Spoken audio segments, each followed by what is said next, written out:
Good day, grade 10 students.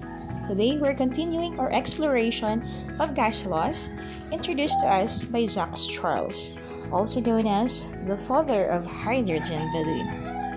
Have you seen a hot air balloon? Hot air balloons are not just gigantic, colorful structures floating in the sky. They are marvels of science and engineering. Now, imagine you're standing by a basket of a hot air balloon and you see the pilot firing up the burner. What exactly is happening there? Well, the burner is essentially a source of heat.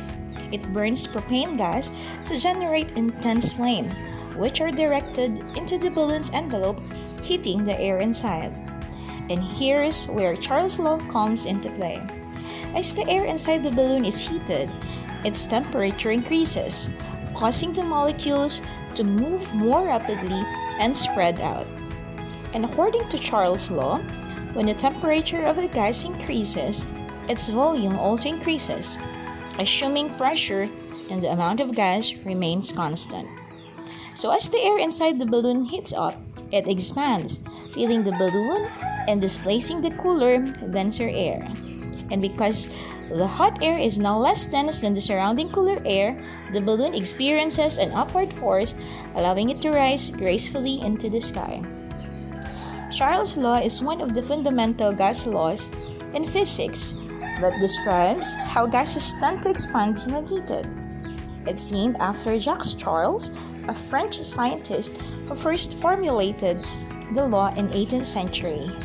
The law states that the volume of a gas is directly proportional to its temperature, provided that the pressure and amount of gas remains constant. Mathematically, Charles' law is expressed as initial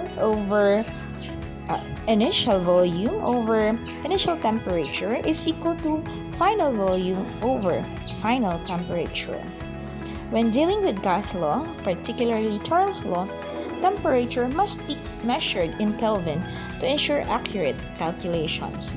Kelvin is the standard unit of temperature in the scientific world. Unlike Celsius and Fahrenheit, Kelvin is an absolute scale that starts from absolute zero, where all molecule motion ceases.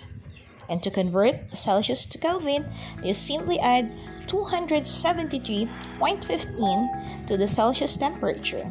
For example, 21.5 degrees Celsius is equal to 294.15 Kelvin.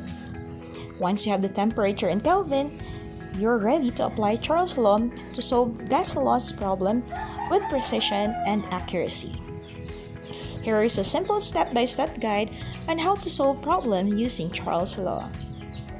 First, identify the initial and final condition of the gas, including volume and temperature. Make sure the pressure and the amount of gas remains constant throughout the process. Plug the values into the Charles' law equation. Solve for the unknown variable by cross-multiplying and rearranging equation as needed. Check your units and ensure they are consistent throughout the calculation. Finally, present your answer with appropriate units and significant figures. Don't forget to try and solve our sample problems here.